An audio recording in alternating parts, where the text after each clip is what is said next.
नमस्कार, मैं जितेंद्र चतुर्वेदी। बांग्लादेश में तख्तापलट की पृष्ठभूमि लिखी जा रही है। सवाल यह है कि कौन लिख रहा है, दूसरा क्या उसमें भारत की कोई भूमिका है। तो बातचीत का सिलसिला यहीं से शुरू करते हैं। असल में भारत बांग्लादेश में चुनाव चाहता है, वो किसी तख्तापलट में भरोसा नहीं रखता है। उसका मानना है कि वहां पर निष्पक्ष चुनाव होने चाहिए जिसमें जितने भी लोकतांत्रिक दल हैं वो शामिल हों और आवामी लीग की भी भूमिका तय हो, और फिर वहां की जनता जिसे भी चुने वो वहां पर अपना शासन प्रशासन चलाए। तो ये भारत का स्टैंड है, यानी भारत की कहीं कोई भागीदारी नहीं है किसी भी तरह के उलट फेर को लेकर जिसमें लोकतांत्रिक प्रक्रिया शामिल ना हो। यानी तख्तापलट से भारत का कोई लेना देना नहीं है।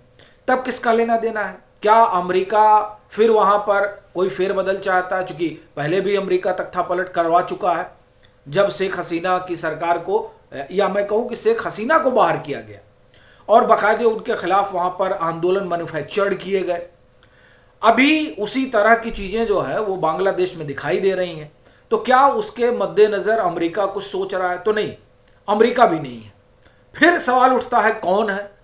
आईएसआई, यानी पाकिस्तान वहां पर उलटफेर करवाना चाहता है। तब अगला प्रश्न यह उठता है कि यूनुस तो वही कर रहे हैं जो आईएसआई चाहती है। भाई बाकायदे जैश के लिए वहां कैंप खोला जा रहा है, लश्कर के लिए कैंप खोला जा रहा है, अलकायदा के लिए जमीन बनाई जा रही है। आईसिस का तो एक तरह से कहें कि सरगना ही वहां बैठता है, जो बांग्लादेश आईसिस का है, ये जमात वाले ही उससे जुड़े हुए हैं। फिर हमास के लिए भी एक तरह से कहा जाए कि ये आरामगाह है। कुल मिलाकर पाकिस्तान जितनी कट्टरपंथी तंजीमों को प्रश्रय देता है, यानी पालता पोसता है, और जितने आतंकियों को अपने यहाँ खिलाता पिलाता है, वो सब एक तरह से कहा जाए कि बांग्लादेश बड़े आराम से आ जा सकते हैं। इस तरह का माहौल और इस तरह की परिस्थितियां यूनुस के अगुवाई में पिछले 1.5 साल में वहां बन गई हैं।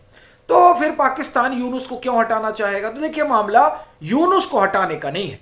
सीधा मामला जो है वो वहां पर एक पैरेलल आर्मी खड़ा करने का है जिसके लिए आईएसआई एक्टिव है। ये वहां जो सेना के तमाम इनके अधिकारी जा रहे हैं पाकिस्तान के, वो अधिकारी इसलिए जा रहे हैं, एक तो वहां आईएसआई का सेंटर बने और दूसरा पैरेलल आर्मी खड़ी की जाए। अब फिर अगला सवाल ये उठता है कि आर्मी क्यों खड़ा करना चाहते हैं वो पैरेलल? वहां तो बाकायदे उनके पास 1.5 लाख पौने 2 लाख की सेना है। देखिए, वो जो सेना है बांग्लादेश की वो बड़ी प्रोफेशनल सेना है। एक दूसरा समस्या क्या है कि उनके जो ज्यादातर लोग हैं आर्मी के, फिर उनके चाहे नेवी को हो या इसके आर्मी के हो या एयरफोर्स के हो, वो सभी लोग जो है, आप ये कहें कि सबका शिक्षण प्रशिक्षण है ज्यादातर लोगों का वो भारत से हो रखा है। यानी भारत के जो अधिकारी हैं उनसे लगातार टच में जो है वो बांग्लादेश आर्मी के अधिकारी रहते हैं। अभी पीछे देखिए, जो हमारे सेना प्रमुख हैं जनरल उपेंद्र द्विवेदी, उनसे लंबी बातचीत होती है। किससे? बांग्लादेश के सेना प्रमुख से। बाकायदे पूरी स्थिति का वो ब्यौरा लेते हैं और जो कुछ वहाँ सुरक्षा को लेकर समस्या है, खास तौर से भारत के एसेट्स को लेकर, उसकी वो जानकारी लेते हैं और फिर वहाँ के जो सेना प्रमुख हैं एश्योर करते हैं। तो यानी यहाँ दोनों सेनाओं में परस्पर बातचीत होती रहती है। ऐसा नहीं है कि अगर कोई दिक्कत हो रही है तो उसमें हम फिर युद्ध के मैदान में ही निकलेंगे, नहीं। बांग्लादेश की सेना सीधा जो है कोऑपरेट करती है इस मामले में। अभी आप देखिए कि शेख हसीना को बांग्लादेश की सेना नहीं पहुंचाया था यहाँ, भारत, ऐसा तो है नहीं कि भारत ने न्योता दिया था, नहीं, बांग्लादेश की सेना ने पहुंचाया। और फिर एक और चीज, जिस तरह से पाकिस्तान में जब भी चुनी हुई सरकार हटती है तो हटाने वाले कौन होते हैं? यही वहां सेना के लोग होते हैं। लेकिन इस तरीके का आप एक तरह से कहें कि कोई परिपाटी यहां नहीं है। यहां सेना इस तरीके का काम नहीं करती। वो एक जो अपवाद है, एक तरह से आप समझें, ये जो यहां बांग्लादेश में हुआ था तकरीबन 20-25 साल पहले, वो अपवाद स्वरूप की जनरली जो है पहुंच जाते हैं। अन्यथा यहाँ 1971 में ये लोग एक देश बना, उसके बाद से ऐसी कोई चीज़ यहाँ देखी नहीं गई है। और फिर अगर करना होता तो शेख हसीना के बाद जो आर्मी है वो बाकायदे कब्जा कर लेती। लेकिन नहीं, वो आर्मी जो है वो जो उनका कामकाज है उसी कामकाज में वो लगे रहते हैं। कहने का मतलब ये है कि जो एक तरह से कहे कि धार्मिक कानून लागू करना या कॉन्स्टिट्यूशन के बजाय धर्म के आधार पर सरकार को चलाना, इस सब में बांग्लादेश की आर्मी एक तरह से कहा जाए कि भरोसा नहीं रखती। ऐसा नहीं है कि पूरा का पूरा है, वहाँ भी कुछ लोग हैं, लेकिन एक जो बड़ा तबका है वो कम से कम इस पक्ष में नहीं रहता है। तो कुल मिलाकर आप ये कह सकते हैं कि बांग्लादेश की जो सेना है वो पाकिस्तान की सेना की तरह नहीं है। अच्छा, इसको जो है इसका बड़ा मलाल है, यूनुस को भी है और आईएसआई को तो है ही। इसीलिए देखिए बीच में खूब चर्चा चल रही थी, और चर्चा क्या, जमात के लोग जो है न्यूयॉर्क में जाकर बोलते हैं कि हम जो है अपनी इस्लामिक रिपब्लिक आर्मी खड़ा करेंगे और ईरान की तरह, और उसके बाद में भारत की ईंट से ईंट बजा देंगे। तो खैर वो तो कहा जाता है ना कि स्वप्न देखने में हर्ज क्या है, स्वप्न देखते रहिए, उसमें कोई बुराई नहीं है। अच्छा, अब आप स्वप्न देख रहे हैं तो आपको स्वप्न देखने से रोका भी नहीं जा सकता है। वो आप अमेरिका में देखिए, आप बांग्लादेश में देखिए जाकर, आप पाकिस्तान में जाकर देखिए, वो आपकी इच्छा है। तो खैर, तो इस तरह की चर्चा पहले से चलती रही है, और उसके पीछे मंशा यही थी कि यूनुस जो है वो पूरी तरह से कब्जा चाहते हैं बांग्लादेश की सत्ता पर, और उसमें उनकी मदद वो तंजीमें कर रही हैं जिनको वो वहाँ पाल रहे हैं। भाई देखिए, उनके वो जब यूनुस आते हैं उसके बाद से जमात को ढील दी जाती है, तमाम कट्टरपंथियों को छोड़ा जाता है, आतंकवादियों को छोड़ा जाता है।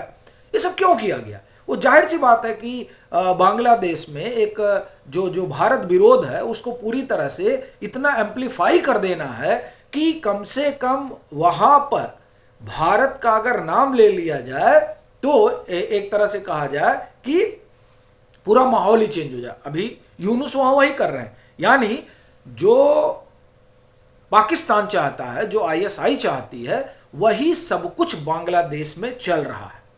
यानी आप भारत का नाम ले लीजिए और विरोध शुरू, ये परिस्थितियां हैं। अब ऐसी परिस्थिति में उनको अपनी एक आर्मी चाहिए, ऐसी आर्मी जो उनके कहे अनुसार, जो उनका अपना धार्मिक कानून है उस लिहाज से बांग्लादेश को चलाए। और इसीलिए आईएसआई वहां पर बाकायदे रिक्रूटमेंट कर रही है। और ये ध्यान रखिएगा, इसमें जमात की बड़ी भूमिका है। जमात एकदम कंधे से कंधा मिलाकर चल रही है। और जाहिर सी बात है कि जो इनके तमाम सारे रिटायर्ड अधिकारी दौड़ा कर रहे हैं, किसके? पाकिस्तान के। वो क्यों कर रहे हैं?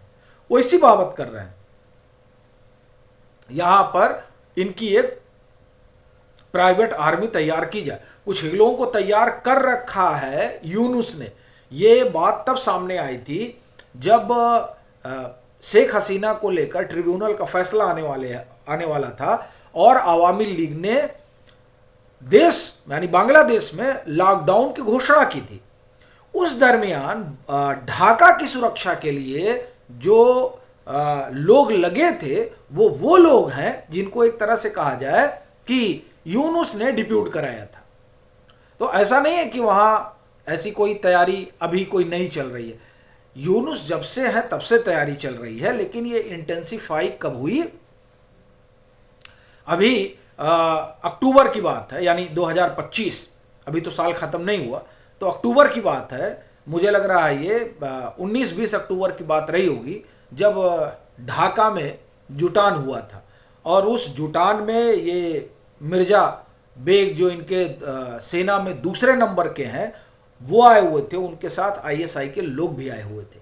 तो उन लोगों के यहाँ आने और बैठकी का कारण यही था कि एक ऐसी आर्मी तैयार की जाए जो पैरेलल हो बांग्लादेश आर्मी के और यूनुस के इशारे पर काम कर सके, या मैं यूं कहूं कि जो इनका अपना कट्टरपंथी एजेंडा है उस एजेंडे के लिहाज से काम करे और उसको बाकायदे एग्जीक्यूट करवाए। कहां?